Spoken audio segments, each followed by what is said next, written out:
Presented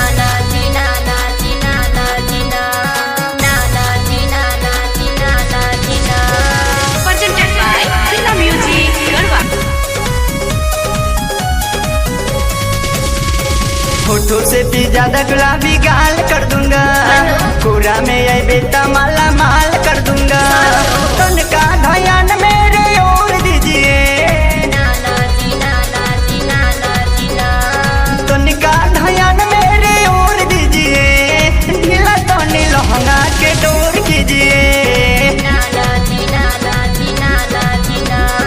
ऐसे न मनवा कठोर कीजिए, ढीला तो लहंगा के डोर कीजिए।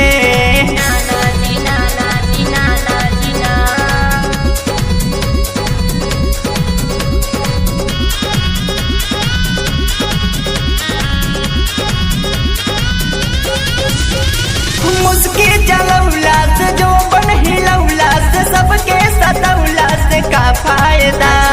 आजू के राती में पहला मुलाकातों में इज्जत के बातों में होई सौदा। मुस्की चलौला से जो बन हिलौला से सबके सतौला से का फायदा। आजू के राती में पहला मुलाकात में इज्जत के बातों में होई सौदा। होठों से नोट बिटोर लीजिए, होठों से नोट बिटोर लीजिए, अभी लटौनी लहंगा के डोर कीजिए। ऐसे न मनवा कठोर कीजिए, अभी लटौनी लहंगा के डोर कीजिए।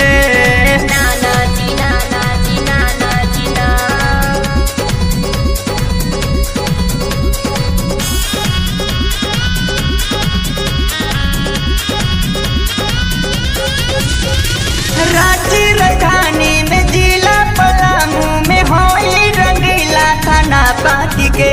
उठा दे हमसे डरो देखब थिएटर, दर्शन करब तोहर झांकी के। रांची राजधानी में जिला पलामू में होई रंगीला थाना पाती के। उठा दे हमसे डरो देखब थिएटर, दर्शन करब तोहर झांकी के। 3000 फंड के धमाल देखिए, 3000 फंड के धमाल देखिए, अब ढीला तनी लहंगा के डोर कीजिए। ऐसे न मनवा कठोर कीजिए, ढीला तनी लहंगा के डोर कीजिए।